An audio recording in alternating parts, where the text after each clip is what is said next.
السلام عليكم ورحمة الله وبركاته، شلونكم؟ شو اخباركم؟ طبعا اشكركم كلش على التفاعل بالقناة وتعليقكم الحلوة. طبعا المقطع الاخير اللي نشرته حصلت عليه على 50 لايك، وتقريبا اكثر مقطع حصلت عليه بوقت قصير كلش. طبعا هسه متوجه لحديقة التياتر. هاي حديقة بس للاحتفال، مخصصة للاحتفال. طبعا انتم شايفين هاي الحديقة من نافوراتي، هاي استحولة حديقة التياتر. طبعا ايش قد ما اروح لها راح يبدلون اسمها من حديقة التياتر الى حديقة لويس.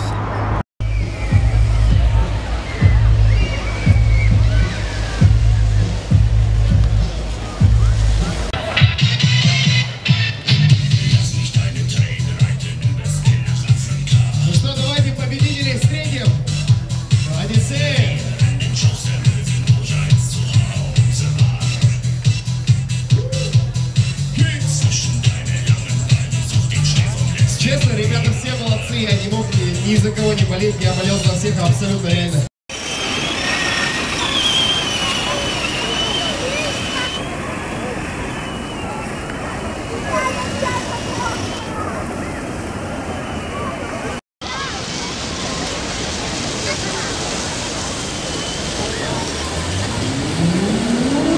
طبعا اكو واحد كل ما ينشر مقطع فيديو يظل يغلط ويشتم من هذا الحكي الماسخ، ويعني كل مقطع فيديو، لا يعني مو تقول بس مقطع واحد، حتى عادي يقول شاهده وراح، بس كل مقطع فيديو يعني جاي يتابعني، يعني كل الحلقات هو جاي يغلط بهن. يعني اذا انت هيك تكرهني ليش تطب وتعلق وتشوف الفيديو؟ يعني شوف الفيديو كامل انت، ليش تطب وتعلق؟ طبعا هو التعليق ماله ما يطلع، هو من اليوتيوب يحذفونه، مو انا اللي جاي احذفه. يوتيوب يدز لي رساله يقولوا لي يعني تريد هذا التعليق يظهر لو لا، فانا ما يعجبني، راسا اقول له لا. وعوفه طبعا ما حاضر جاي يونسني، لين شخص شلون نقول مخبله وفد شي ثاني، يعني يشوف المقطع كامل هو بيظل يغلط. طبعا هو هذا عذره، لان احس بيه نقص بشخصيته، لان يشوف الناس احسن منه، في بمن يبرر نفسه فيظل يغلط على الاخرين، حتى عودك تشوفوني انا فد شخصيه معينه او فد كذا.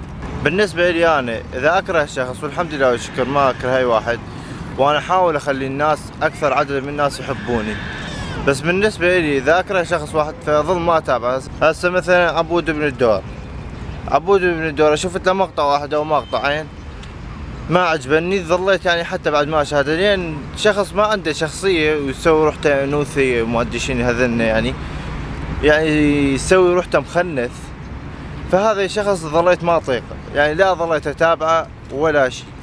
شاهدت المقطع مالته مال عن الخيال مال عن الخيال، انا ما ضحكت على المقطع، ضحكت عليه، يعني صدق كذي انت تمثل هيجي، يعني استغفر الله.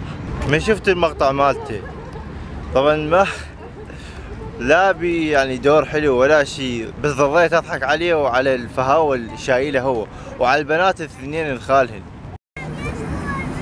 هذا السياف مالهم، خاف احنا عندنا السياف وهم عندهم السياف. المهم المخلص مال الحكي مالتي، يعني الشخص اللي كره بعد ما شاهده، ليش اشاهده واتعب نفسي واضيع من وقتي كم دقيقة؟ اروح اشوف لي شيء مفيد احسن لي. وسمعت خبر طبعا كلش ضوجني، ان شاء الله بالحلقة الجاية احكي لكم بيه، لان هسه لحد الان انا ما متأكد، واذا طلع هذا الخبر صحيح فحتى يعني مستقبلي انا هم يتدمر، مو بس انتم. وهسه جاي انتظر صديقي لين عزمني على تشريب، قال لي حسوي لك طبخ عراقي، بس احنا هنا جاي ننتظره لح يجينا ونروح للشقة وياه، نشوف هذا الطبخ العراقي صدق طبخ عراقي لو لا. طبعا مو بس بالعراق تنقطع الكهرباء، حتى هنا عندنا بروسيا تنقطع. هاي مولدة ذا، هاي هنا مولدة، شوفوا حتى هنا بروسيا مقطوع الكهرباء. مو صدقون ترى، هذا واحد جاي يبيع شامية هنا بشغل المولدة، وهذيك الشامية مالته، هذيك هي شامية، جاي يبيع شامية فمشغل المولدة،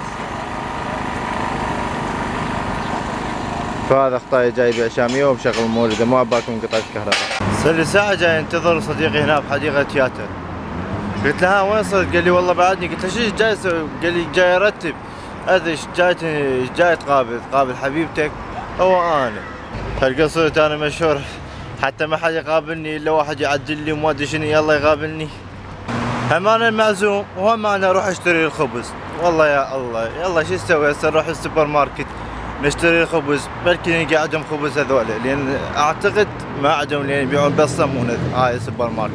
الحمد لله لقينا الخبز بس خبزهم مو نفس الخبز العراقي. خبزهم يعني شلون البورق شلون الخبز مال السمبوسه هيك يعني مو طيب. بس خلينا نروح نشوف التشريبه اللي راح يسويها علاوي. ايش راح يسوي؟ قوزي لو بس تشريب بس خبز ومرق. اللي لي ساعه انتظر على مودها. خلينا نشوفها طيبه تسوى هاي الانتظار لا ما تسوى. هاي طبعا طبخنا هنا بوتيتا وانا عبالي تشريب وهنا هم بوتيتا سلق وهنا معكروني بس هنا فخدين. طبعا هاي كله هو بعد مصر يقول لي خلي تاكل صابيعك من ورا هذاك.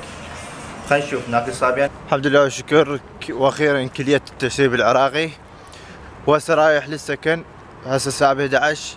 طبعا اذا وصل الساعة 11 وقف كل الباصات واذا وقفوا الباصات احتمال كل كبير انام بالشارع لان اذا باص ماكو التاكسي ما اعرف شلون اجر الا على النقال لازم تنزل برنامج ما شلون يلا تاجر لك تاكسي. هسه بك الله نلحق على الباصات ولهنا الحلقة مالتي واقول لكم مع السلامة.